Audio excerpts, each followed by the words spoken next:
Hello and welcome to Lost Love Chronicles. Dear listeners, before we get started, drop a quick hi in the comments and let us know where you're tuning in from. Also, if you have any suggestions for us to make the channel better, please let us know. Now let's start with the story. I'm Aiden, 37, and I've been married to my wife Rebecca, 35, for 15 years. We have two amazing kids, 13 and 10. Last month was our wedding anniversary, and we decided to celebrate it at home. Just us, the kids, and a few close friends. I'd put thought into the night. I planned the evening to reflect everything we'd built together. I even got her a gift I knew she'd love. The evening started off great. We had dinner, shared stories, laughed with our friends, and even got some sweet reactions from the kids when we cut the anniversary cake. I handed her the gift, a necklace with a charm that matched the one she wore back in college. She smiled and hugged me, and for a moment, I thought everything was perfect. But I started noticing she was a little off. She kept checking her phone when she thought no one was watching. She'd disappear into the hallway or step outside for a few minutes, always with the phone in hand. I tried to brush it off. Maybe she had some surprise planned for me. It was our anniversary. Maybe she was working with one of our friends to put something together. At around 8 p.m., the doorbell rang. I wasn't expecting anyone else. No other deliveries, no more guests. I thought maybe it was a neighbor or a mix-up. But before I could even react, she shot up from the couch like she'd been waiting for it all night. "I'll get it," she said quickly, too quickly, her voice a little too eager. It was enough to make me sit up straighter. Out of instinct, or maybe suspicion, I got up and followed her. The kids, curious as always, trailed right behind me.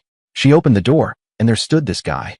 He was holding a huge bouquet of flowers and a bottle of champagne. He had on a polo shirt with some logo, like he was a delivery guy from one of those boutique gift services. I didn't recognize him. Never seen him in my life. He smiled big and said, "Special delivery for the lovely couple. Happy anniversary." Okay, I'll admit, for a second, it looked like a sweet gesture. I even thought maybe one of our friends had sent it. Or maybe she had arranged something cute. But then the air shifted. As he handed her the flowers, he leaned in just a little too close and said in a lower voice, "You look gorgeous tonight, babe." Time froze. I was standing right behind her. And I heard it, clear as day, "Babe." The hell? I stepped forward immediately. "The F, babe," I snapped, my voice low but sharp. That's not something you call a stranger. Or a customer. Especially not in front of her husband and kids. I didn't raise my voice. I didn't have to. The look I gave him said everything. And then I looked at my wife. She turned beet red. Not the kind of red where you're surprised and laughing. No, this was the kind of red that screamed guilt and panic. She gave a nervous little laugh, eyes darting from me to the kids like she was trying to figure out how bad it looked. Our 13-year-old's eyes went wide. He definitely heard it. My 10-year-old furrowed his brow and whispered up at me. "Did he just call Mom, babe?" I clenched my jaw. I was still holding it together. Barely. I turned back to the guy, stepped in close enough that he had no doubt who I was, and said, slow and deliberate, "Excuse me, what did you just say?" And I gave him a hard look. He looked at me like he was just now realizing I was standing right there, like the husband whose anniversary it was. Instead of backing down or apologizing, he gave this casual chuckle and said, "Oh, I was just, making sure I had the right address. The hot MILF at the door matches the description." I blinked. Did he really just say that? And then, I swear to God, he winked at her. Winked. At my wife. In front of me. In front of our kids. My blood pressure spiked so fast I felt heat shoot through my skull. I heard my daughter gasp behind me. "EW what?" she said, clearly horrified. My 10-year-old just looked puzzled, his brow furrowed, glancing from me to the man like he was still trying to figure out what the hell MILF even meant. Meanwhile, my wife looked like she was about to come apart at the seams. She stepped forward quickly, grabbed the champagne bottle from him with this tight, forced smile, and said, "Thanks. That'll be all." She tried to sound polite, like nothing was wrong, but I could hear the edge in her voice. The panic. The desperation. She was trying to shut him down before he said something even worse. She practically shoved him backward, one hand on the door, guiding him out like she was trying to clean up a mess before it exploded. I stood there frozen.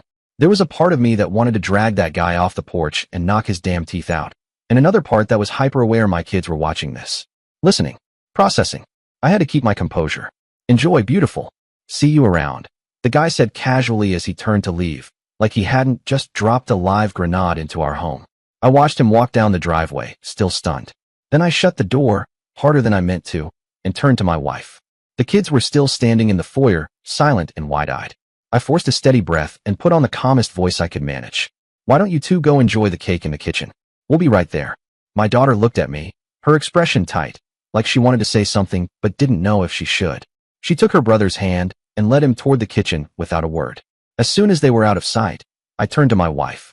She had her back to me, fiddling with the lock like it was jammed, though it clearly wasn't. She just didn't want to face me. What the hell was that about? I asked, voice low but sharp. Do you know that guy? She hesitated, longer than she should have, before finally answering. It's nothing, she said quickly. He was just some delivery driver. Probably confused our house with someone else's or got too friendly, I guess. Let's not let it ruin the evening, okay?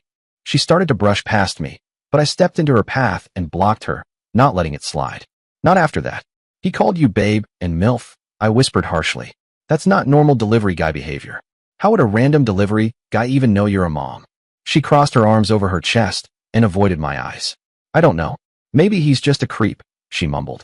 I didn't invite him, if that's what you're thinking. He probably had the wrong address, my wife said, her voice brittle, and was just asking if this was the right place for the delivery. That explanation made absolutely no sense. He had the right address. No one randomly knocks on your door with a bouquet and a bottle of champagne and says happy anniversary without knowing exactly where he's going. The gifts were tailor-made for an anniversary, our anniversary. There was no doubt in my mind. And if he was supposedly lost, then why the hell did he call her babe? Why did he say she matched the description? My gut twisted. Every fiber in my body told me she was lying. I kept pressing. Why did he say, see you around like you two know each other? She flinched at that. I didn't miss it. And why? I continued. Did you look like a deer in headlights when you opened the door? You froze up. You looked guilty. Her eyes were glistening now, welling up with tears, but she wasn't breaking in the way I expected. She got defensive. I can't control what some random delivery creep says, she snapped. I was surprised, okay? Let it go. Please, can we just go back and finish the evening? I stood there for a few seconds, watching her tremble as her eyes darted toward the kitchen where our kids were laughing, clueless. I wanted to scream, but I couldn't. Not then. Not in front of them. So I forced myself to nod. Fine, I said. We'll talk later. The rest of the evening was unbearable. I was stiff, quiet, my thoughts racing in every direction. My wife tried to act like everything was fine, laughing too loud, asking the kids about school, thanking our friends for coming. But her hands trembled when she poured drinks. She avoided my eyes. And the kids, they weren't dumb. They knew something was wrong. We ended the party early. I helped clean up in silence, though I didn't touch the champagne. Just the sight of it turned my stomach. I imagined what it might taste like. Bitter, poison with secrets. After we put the kids to bed, I couldn't hold it in any longer. I cornered her in the kitchen. I don't believe you, I said, my voice flat but sharp. That whole thing doesn't add up. She stared at me like I'd slapped her. I laid it out, piece by piece. A guy shows up right during our anniversary celebration, with champagne and flowers. Says happy anniversary. Calls you babe and MILF. Leans in like he knows you. Then says see you around. You expect me to believe he's just a delivery guy? She shook her head and wiped her eyes, but her expression didn't change. He must have been drunk. Or high or something, she said, her voice cracking. You're overreacting, Aiden. You're ruining our anniversary. You're turning this into something it's not. Then she started crying harder. Why are you interrogating me like this? On a special day? This is supposed to be our night. I felt like I was losing my mind. Like the entire evening had flipped upside down and I was the only one seeing it clearly. I didn't even respond. I couldn't. I just grabbed a pillow and blanket and went to the couch. There was no way I could lie next to her after that. The next morning, she was still asleep when I got up. I stared at the ceiling for a while, trying to convince myself I was imagining things. But I couldn't. I needed answers. Then I remembered the logo on the guy's polo shirt. It was from a local courier company. I'd seen their vans around town before. That detail stuck with me. So, I did something a little sneaky. I picked up my phone and called the courier company. My voice was calm, friendly, rehearsed. Hi, yeah, I said. I just wanted to check on a delivery that may have been dropped off at my address last night. I think there might have been a mix-up. They transferred me a couple of times until I got to a manager. He pulled up the logs and said, Sir, I'm not seeing any scheduled deliveries to your address that day. The manager's words echoed in my head. No scheduled deliveries to your address that day. And that was it. The flowers, the champagne, none of it was in their system. This wasn't some random delivery mistake. That man hadn't just happened to show up at the wrong house. He came here on purpose. Those gifts were intentional. Planned. And my wife? She was the only one who seemed to know he was coming. She jumped up to answer the door like she'd been waiting all night. It was so clear now. I'd just been too trusting, too blind to see it. When she finally got up that morning, I didn't wait. I confronted her right away. The delivery company had nothing scheduled to our house yesterday, I told her. Nothing. No flowers. No champagne. No mix-up. That guy didn't work for them. So stop lying to me. I was expecting another wave of denial, maybe another made-up excuse. But this time she cracked. First, she stammered out. Oh, maybe it was a different company. Or like, a private service or something. I don't know. I shook my head. No, I'm done buying the lies. You know exactly who he is. You invited him. That hit her. I could see the way her shoulders sagged like all the air had left her body. Her mouth opened, but no words came for a second. Then finally, she admitted it. He's someone I know from work. I stared at her in disbelief. That was all she had. That vague half-truth? She rushed to add, I just asked him to drop off the gifts. That's all. I thought it would be a nice surprise, something different. A harmless way to make our anniversary more special. Harmless. I snapped. You thought having a man call you babe and MILF in front of me and our kids was harmless. She winced. I didn't expect him to say those things. That wasn't part of it. He must have misunderstood. I didn't tell him to talk like that. I could tell she was scrambling now, trying to rewrite the script in real time. But it was already falling apart. I pressed further. Is this the same guy you've been glued to your phone about for months? The one you've been texting every time you think I'm not looking? Her eyes flickered. I noticed, you know, I said, voice low, controlled. All the late-night texting. All the secrecy. I thought maybe you were planning something for me. Turns out I was right. You were planning something for yourself. That broke her. She turned away, tears already slipping down her face. She didn't deny it. She didn't have to. His name's Andrew, she whispered through a sob. Not his real name. But yes, we've been talking. For a while now. How long? I asked, not sure I wanted to know. A few months. And it started as what, friendship? She nodded, eyes red, not able to meet mine. We worked together on some projects. We just started talking. Joking. Then texting more. I didn't mean for it to happen. I didn't care what she meant to do. Have you slept with him? I asked bluntly. She looked up, finally facing me. No, not yet. But we've talked. We've flirted. A lot. It got emotional. I know that's cheating too. I know it is. I felt like the air was sucked from the room. My heart pounded like it wanted out of my chest. My hands were shaking, but I balled them into fists at my sides just to keep control. Then what? I asked. Why the hell would you bring him here? On our anniversary of all days. She hesitated. Her mouth opened and closed a few times before she finally gave me an answer I'll never forget. I needed to see, she whispered. I thought maybe, if I saw you both together, it would help me figure out what I really wanted. I couldn't speak. I was so stunned I felt sick. You invited him here, I said, barely able to push the words out. To compare us. Her silence was confirmation enough. In front of our kids. I said, voice rising despite myself. You put us all through that just to see who measured up? She broke into sobs, clutching her arms like they were the only thing holding her together. I wasn't thinking clearly. I was confused. Part of me thought maybe seeing you two in the same place would make things click. I thought, maybe if I saw you side by side, I'd know. She sniffed and looked at me, her face soaked. I wanted to see who I really wanted. I felt like I was in some kind of nightmare. So what? You wanted us to compete. See who made a stronger impression at the door? What kind of twisted test was this? I don't know, she whispered. Maybe I thought you'd fight for me. Or maybe I hoped you would. I don't even know. She tried to justify it all like it made sense. Like she was the victim of some emotional confusion and just needed clarity. I've been feeling unhappy, she said, voice still shaking. Andrew was he's so charming. He listens, he notices little things.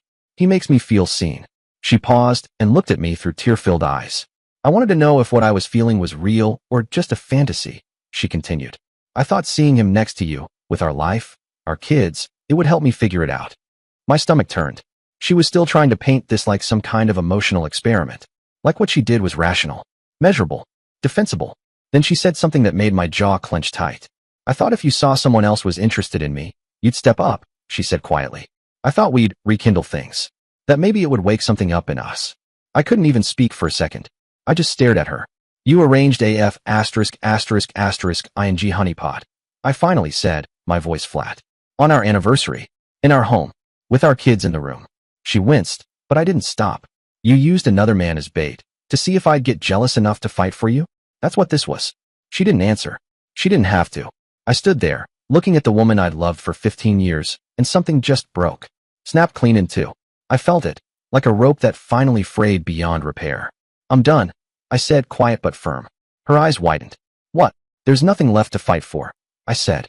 If you didn't already know you wanted me, this family, then you don't deserve it. She stepped toward me, panicked. Please, don't say that. I made a mistake. I know I did. A huge one. But I love you. I love the kids. I wasn't thinking straight. I thought. You invited him. I cut in, my voice rising despite myself. You invited him into our home. Let him stand at our door, call you babe, call you MILF, in front of our children. And you stood there letting it happen. That's not a mistake. That's a string of conscious, humiliating decisions. She broke down again, sobbing, clutching her arms, pleading. Please don't do this. Don't make a rash decision. Please talk to me. We can fix this. I'll do anything. But to me, this wasn't rash. Not in the slightest. This is clarity, I told her. I've never been more sure of anything in my life.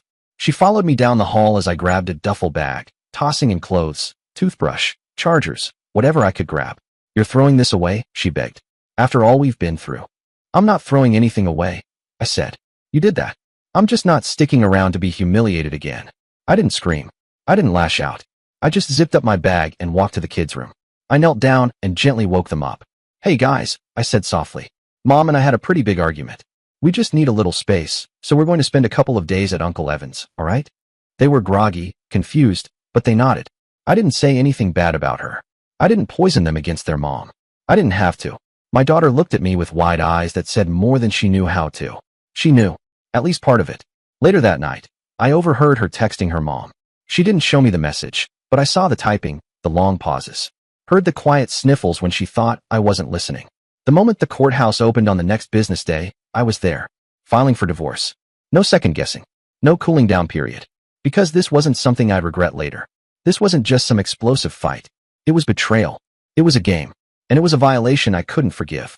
Of course, people in my life had opinions. They always do. You're acting too fast, some of them said. You should at least try marriage counseling. Why not take a break?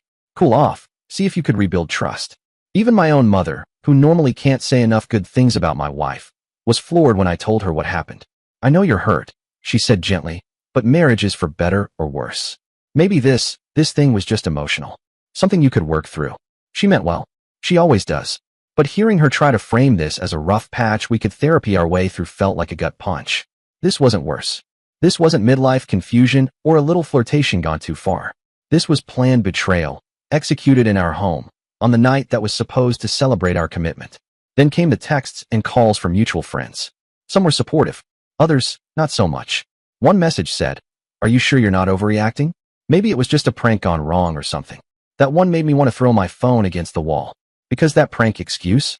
That was the exact same lie my wife tried to sell them too. It infuriated me.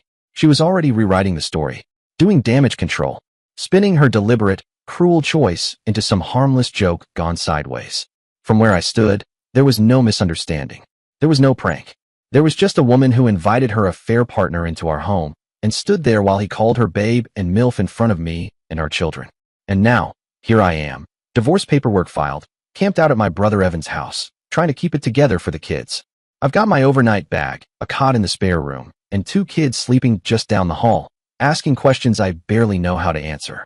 Meanwhile, my wife, no, my SDBX, has been lighting up my phone like a Christmas tree, apologizing in one breath, then accusing me of abandoning the family in the next.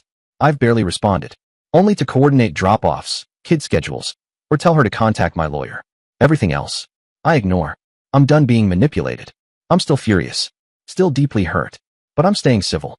For my kids, they didn't ask for any of this. So why divorce and not counseling?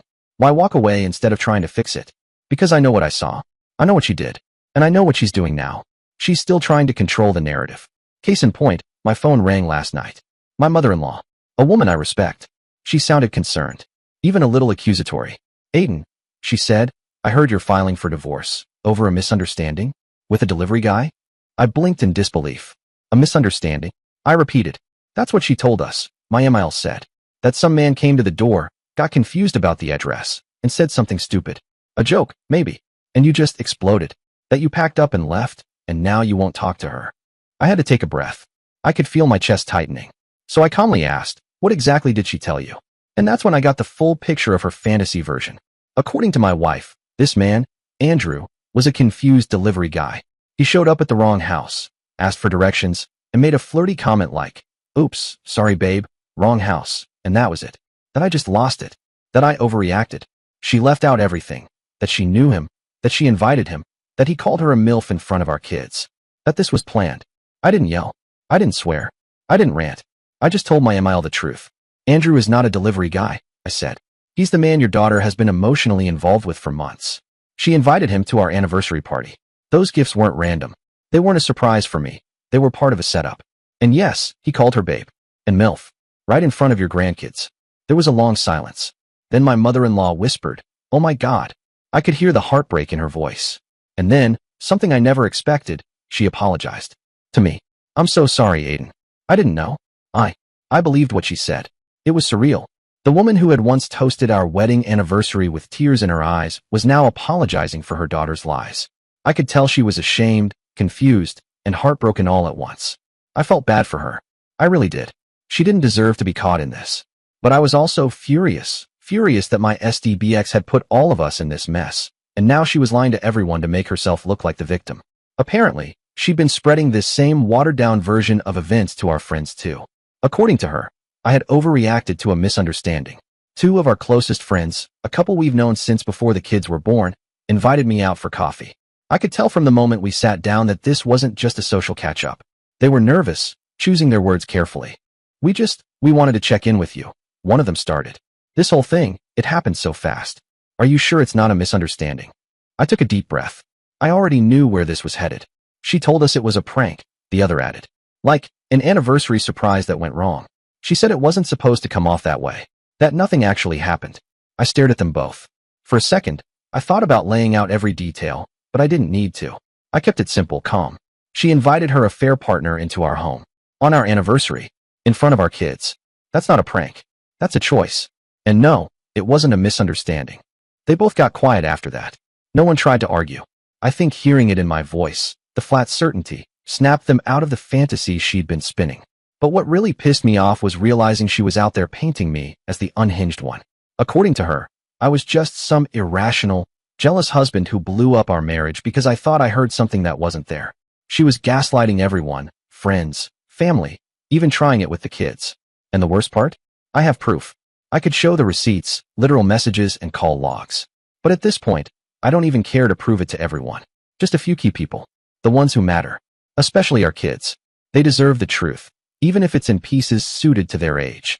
Speaking of the kids, they're doing better than I expected, all things considered. We've tried to keep them out of the adult mess, but kids are smart. My daughter? Sharp as a tack. Apparently, my SDBX tried feeding the same watered-down story to them.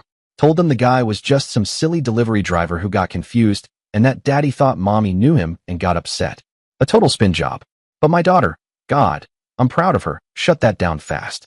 She told her mother point blank. I heard what he said. Both the babe and hot MILF comment. Don't treat me like I'm stupid. Delivery guys don't talk like that when they're lost. I wasn't there for that moment. I heard about it later from my wife. In an angry text. She wrote something like, "You've turned our daughter against me." She was rude. Disrespectful. This is your fault. No, it wasn't. I hadn't said anything to the kids to poison them against her. That was all her. I just gave my daughter a big hug the next time I saw her and said, "I'm proud of you for trusting your gut." My 10-year-old son, he's more protected from it all. I think he was confused by what he heard that night, and we've done our best to explain things in simple terms. Mom did something very hurtful to Dad, is about all he knows. And that's enough for now. But even he said something like, "That guy was weird," the other day. They feel the shift, even if they don't fully understand it. Right now, I'm back at the house with the kids. After I filed for divorce, she moved out, staying with one of her coworker friends. I'm not leaving our home. The kids need a stable environment, and bouncing them back and forth wasn't an option. So, we've been doing this informal week-on/week off setup. When it's her week, she stays at the house with the kids, and I stay at Evan's place. It's awkward. Painfully awkward. But we're both trying, in our own ways, to keep the kids' lives as normal as possible while the legal stuff plays out. And yes, the papers have been served. She was furious. No surprise there. Since then, she's been texting nonstop. One minute it's "I can't believe you're doing this. You're destroying everything." And the next it's "Please, just talk to me. Please let's fix this." But my answer hasn't changed. I texted her back, just once. The time to talk was the night of our anniversary, before you decided to pull this stunt, not after. Right now, I'm only speaking to her as much as I have to, for the kids and legal matters. That's it. No emotion. No small talk. No cracks in the wall. It's been a rough couple of weeks. I won't lie. The initial surge of adrenaline and fury has cooled, and what's left behind is a heavy mix of sadness, numbness, and disbelief. I keep asking myself, how the hell did we get here? 15 years of marriage, and it ends with her staging some twisted side-by-side comparison between me and her affair partner on our anniversary. And still, I'd be lying if I said I didn't sometimes think, was I too hasty? Did I pull the plug too fast? But every time that thought even tiptoes into my mind, I force myself to picture that scene at the door, Andrew standing there, calling her babe and hot MILF, with my kids watching. And her just standing there, not pushing him away, not correcting him, just looking like she got caught red-handed. No, I wasn't hasty. I was late. I should have seen the signs sooner. Any shred of sympathy I have for her gets obliterated by the sheer arrogance of what she did and what she continues to do. She's not owning it. She's rewriting it, telling people I misheard, that I'm some crazy jealous husband who lost it over a misunderstood flirtation. If she was truly remorseful, she'd be honest. But no, she's more invested in salvaging her image than fixing what she shattered. So yeah, while she's out there telling people bedtime stories about confused delivery men, I've been quietly trying to piece myself together and move forward. Then came the moment I didn't plan, but maybe deep down, I needed. It was a few days after everything blew up. I went out with two of my closest friends to grab a beer at a local spot we've all been going to since our 20s. We were a couple pints in, talking about anything but the divorce, when I looked up and my stomach dropped. Andrew. He was at the pool table in the corner, laughing with two other guys, cue stick in hand. My pulse picked up instantly. I must have stared a little too hard because my friend Steve followed my gaze and leaned in. Is that him? He asked, voice low. Yeah, I said quietly. That's him. Steve stood up like he was ready to go over and rearrange the guy's face. I held up my hand. No, don't. That's not what this is. I had no interest in a bar fight. What I wanted, what I needed, was clarity. And the truth. From Andrew himself. So I did something I've never done before. I opened the voice recording app on my phone and hit record. Just in case. Maybe it was paranoia. Maybe it was foresight. I didn't know what would be said, but I was tired of lies and revisionist history. I walked over to him, phone in my pocket, recording quietly. Andrew spotted me halfway there. I saw a flicker of recognition, and maybe even guilt, in his eyes. But to his credit, he didn't bolt. He just shifted uneasily, put the cue stick down, and braced himself. Got a minute? I asked, voice calm even. His buddies looked ready to jump in, but Andrew waved them off. Yeah, he said, nodding. Sure. We stepped to a quieter corner of the bar, away from the tables and music. Before he could say anything, I spoke first. I'm not here to start anything. I told him. I just want the truth. I know my wife invited you. I know something's been going on. Just be straight with me. No more games. Andrew exhaled and rubbed the back of his neck. Look, man, he said, I don't want trouble. I really don't. I'm not here for trouble, I said. I'm here for answers. Maybe it was the beers. Maybe he was just tired of pretending. But he gave them to me. And yeah, he confirmed everything. Every suspicion, every gut feeling, every denied detail. And I've got the whole conversation on tape. Well, digital recording, but you get me. Some standout bits from that conversation with Andrew hit like a gut punch. He admitted, straight up, that my wife had invited him to our house that night. Not just as a delivery guy or to drop something off, but as part of the gathering. According to him, she told him it was a casual, open house-style anniversary thing and that he should stop by. So all that garbage about him getting lost or mistaking the address. Complete and utter BS. She planned that. She told him to come. She was orchestrating the whole damn setup. He went on, and I'll never forget what he said next. She told me you guys were pretty much done, Andrew said, looking almost confused by my reaction. Like, separated. Or she was about to leave. I figured you knew she had someone new or that you two had some kind of arrangement. An arrangement. I nearly laughed. Grim, bitter laughter. My wife had sold this man a fantasy version of our marriage where she was a neglected victim, ready to walk away from a loveless home. She gave him permission to show up, to call her babe, to be there on our anniversary, because in his mind, it was already over. She told me you didn't appreciate her, he said. Those were his exact words. I felt sick. Not only had she been cheating, but she'd also been dragging my name through the mud to justify it, to make herself the sympathetic one. Andrew did apologize for what he said at the door. He admitted calling her those names was dumb, impulsive. I didn't realize your kids were right there, man. That was on me, he said. I nodded slowly, still listening, still recording. Then I asked the big one, the one I needed absolute clarity on. So, just to be 100% clear, I said, she invited you there, expecting I'd see you. And she told you she was ending our marriage. Andrew looked me straight in the eye and said, yes. She said she wanted me there because she was going to talk to you afterward and end it. She thought having me around, even just briefly, would, I don't know, give her confidence or something. She said you two were basically over. I'm sorry, man. That "I'm sorry, man" was accompanied by a shrug, like even he knew how pathetic the whole thing sounded. But what could he really say? He didn't owe me anything, not really. She did. I just nodded. And strangely, I didn't even feel like punching him anymore. I didn't feel that blind rage. What I felt was a mix of relief and disgust. Rage, too, but more toward her. Finally, I had clarity. Cold, brutal, honest clarity. I appreciate the honesty, I told him. I'm not going to pretend I'm okay with what you did. But she owed me loyalty, not you. At least you're owning up to it now. Andrew nodded, awkwardly. He scratched the back of his neck and said he felt bad about how things went down. He even told me he was shocked when he heard I filed for divorce so quickly. Apparently, my wife had painted me as a cold, neglectful jerk, basically trying to excuse what she was doing by demonizing me. The whole conversation probably lasted 10, maybe 15 minutes. I walked back to my friends with the recording still going in my pocket.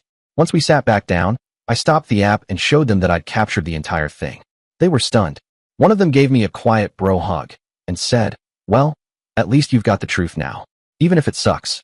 Since then, I've made multiple copies of that recording, backups on backups. I transcribed the key parts myself and sent them to my lawyer, just in case it becomes relevant in court for the divorce or custody proceedings. I also played the important clips for my in-laws, her parents. I left out some names to keep it civil. They were devastated. My in-laws listened to the key parts of the recording in silence, eyes wide, faces pale. When it ended, my mother-in-law just shook her head slowly and whispered, "I'm so sorry, Aiden. I can't believe she would do this to you, to the kids." Her husband, normally the quiet type, put a hand on my shoulder and nodded, saying, "We're here for you and for them, no matter what." It was a small comfort in a sea of emotional wreckage, but it mattered. It reminded me that not all bonds were broken. They'd been good grandparents from day one, and thankfully, they weren't trying to defend the indefensible. I was grateful, more than I could put into words. As for my SDBX, I haven't told her about the recording yet. No reason to. She's still spinning her fantasy version of events to whoever will listen. She keeps texting, alternating between pleading for a sit-down and accusing me of destroying the family. But I'm done being pulled into her chaos. I haven't engaged beyond logistics and the occasional schedule clarification for the kids. Right now, my energy is reserved for two things: my kids and getting through the divorce process cleanly. There's some peace in having clarity, but I'd be lying if I said it didn't still hurt. I gave 15 years to someone who now feels like a stranger, a manipulative, deceitful stranger who weaponized trust and still has the audacity to cry betrayal. It's surreal.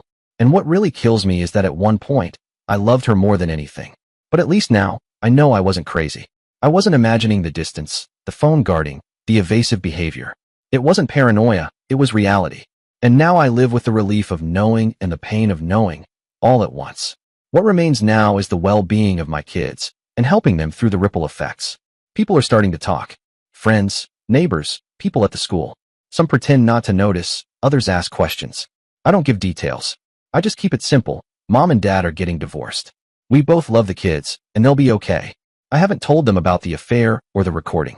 That would serve no purpose except to burn something innocent. They're already going through enough. I stick to a single message: Mom broke Dad's trust. That's why we're not married anymore. But we both love you. My daughter, 13 now, is sharp. She gets it. Probably more than I'd like her to. My son, who's only 10, seems to understand in a softer, quieter way. I worry about both of them, but I'm proud of how resilient they've been. I wish that had been the end of the drama, that things just eased into a new rhythm after all that.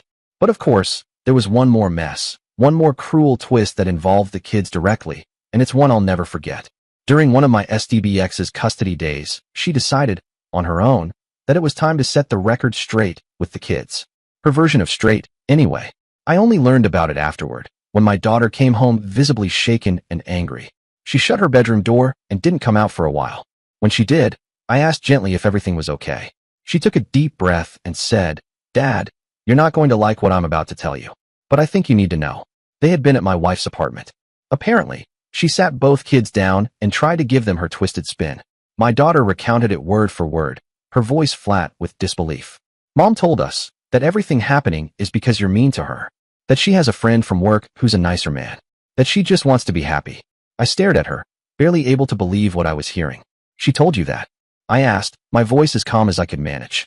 She nodded, and she said, "Daddy is mean to Mommy, and Mommy has a friend who's a nicer man and makes her feel special." My blood ran cold. That was her justification? to a 13-year-old and a 10-year-old, framing her affair partner as a nicer man who just wanted her to be happy.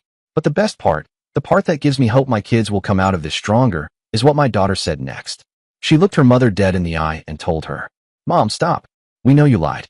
We know that friend was the guy at the party. If you think he's so nice, go be with him. But don't expect us to approve or like him. And don't lie about Dad." That's what my daughter told her mother, standing right in the kitchen of her apartment. "He has not been mean to you. We were there. We've seen what really happened." I only heard about it afterward, but that conversation stuck with me like a nail driven into my chest. My wife allegedly broke down at that point and tried to hug our daughter. My daughter backed away. "No, Mom. You don't understand," she told her. "You broke Dad's heart. And you hurt all of us. This is all on you." Hearing that secondhand from my daughter later made me feel both proud and broken. She shouldn't have had to be the adult in that situation, but she stood up for what was right, for what she saw. Meanwhile, my 10-year-old son had a much more visceral reaction. He apparently got so upset hearing his mom talk bad about me that he refused to even look at her. When she tried to convince him to stay and finish dinner, he just said, "I want to go back to Dad's house now." That part hit me hard when I heard it. According to my daughter, when she tried to reason with him, he didn't say a word. He just walked into his room, zipped open his overnight bag, and began packing on his own. That's when my phone started buzzing with a flurry of texts from my wife. I didn't see them right away because my phone was muted and I wasn't glued to it. I rarely am unless it's something urgent. There were no calls, just messages, desperate, frantic ones. She said things like, "I don't know what you told them. You've turned the kids against me. They don't even want to talk to me. Can I just drop them at your place?" By the time I read all that, it had already been handled. My daughter had called my brother, her uncle, on her own and asked if he could come pick them up. My brother didn't hesitate for a second. He drove over, collected both kids, and brought them home to me. When they walked through the door, they looked exhausted, angry, disoriented. I did my best to comfort them, sat them down, held them close. I told them I was sorry they had to go through that I loved them more than anything. I told them, "Your mom's having a really hard time owning what she did. And sometimes when people are hurting, they say things that aren't true or fair." I could see the pain in their faces, but I also saw clarity. "I want you both to know," I added, "that it's okay to love your mom. She's still your parent, and I'll always support you having a relationship with her if you want that." But I looked them both in the eyes and continued, "You also never have to accept someone lying to you or mistreating you, no matter who it is. You can set boundaries, even with us." They didn't say much, but they nodded. My daughter whispered, "Thanks, Dad." My son just leaned into me and sat there quietly. Since that night, everything changed. Neither of them has wanted to go back to their mom's place when it's her week. Not once. We've made a temporary arrangement where she comes to visit them at our house, under my supervision. It's awkward, but I didn't want to push the kids into something they clearly weren't ready for. Even those visits are short and tense. The kids mostly retreat to their rooms or make excuses to go to the store, walk the dog, anything. They tolerate her presence, but there's no warmth, no trust, and she feels it. She's told me as much. She's begged me to help repair her relationship with the kids. Begged. I told her flat out, "That's on you." I said, "I can encourage them to be respectful, and I have, but I'm not going to lie for you. I'm not going to force them to forget what they saw and heard. That's not how healing works." She didn't like that answer. She tried to blame me again, said I poisoned them, filled their heads with half-truths. But the truth is, and this is what I told her, the irony is, you did this to yourself. All I ever did was tell the truth. And honestly, I shielded them from the worst of it. Because I did. I didn't tell them everything. I didn't play the recording. I didn't repeat what Andrew said. I didn't break down and rant or call our names in front of them. They figured a lot out on their own. Right now, my priority is making sure the kids feel safe and loved. That's really it. Everything else is noise. I got them into therapy a few weeks after everything began to spiral. I wasn't sure at first if they'd be open to it, especially my daughter, who's been carrying herself like a grown-up through all this. But the therapist has been amazing, and I can already see small shifts. My daughter's been sleeping better. My son's been less clingy at bedtime. And I finally admitted to myself that I needed help too. I started seeing someone as well. I probably should have done that years ago, honestly, even before the mess. There's something powerful about saying everything out loud to someone who's not going to judge or try to fix it, just listen and help you process. It's helping, little by little. Not a magic cure, but a slow rebuild. As for the marriage, it's officially over. Finalized. Done. I've officially been divorced for about a week now. The whole process took 8 months. 8 long, exhausting months of paperwork, court hearings, negotiations, and emotional minefields. And now that it's behind me, I have zero regrets. None. Not even a whisper of doubt. The decision I made to end the marriage immediately, on the spot, when the betrayal was laid bare, was the clearest, sharpest moment of clarity I've ever had. And everything that followed only confirmed I did the right thing. The lies, the gaslighting, the attempt to turn our own kids into pawns. The way she spun stories to friends and family while refusing to truly own up to her choices. Every step she took after that night just proved I'd seen her clearly for the first time in a long while. Now, my focus is simple, crystal clear. Be the best dad I can be. My kids and I, we're doing okay. We've still got hard days, and some wounds are still fresh. But we've built something stronger in all this. An unspoken promise that no matter what happens, we've got each other's backs. They trust me. They feel safe with me. And that means everything. As for my ex, well, she made her choices. I'm not bitter anymore. I'm just done. I hope she finds whatever it was she was so desperate for. Whatever thrill or validation she needed. That's not my burden anymore. She's no longer my concern. And no, in case anyone's wondering, she and Andrew didn't even end up together in the end. Last I heard, he backed off. Said it was too messy. Didn't want to be part of the fallout. So everything she gambled? Our family. Our anniversary. Her credibility with our kids. Even her own self-respect? It was all truly for nothing. What a waste. Dear listeners, please share your thoughts in the comments section below and don't forget to like, share, and subscribe.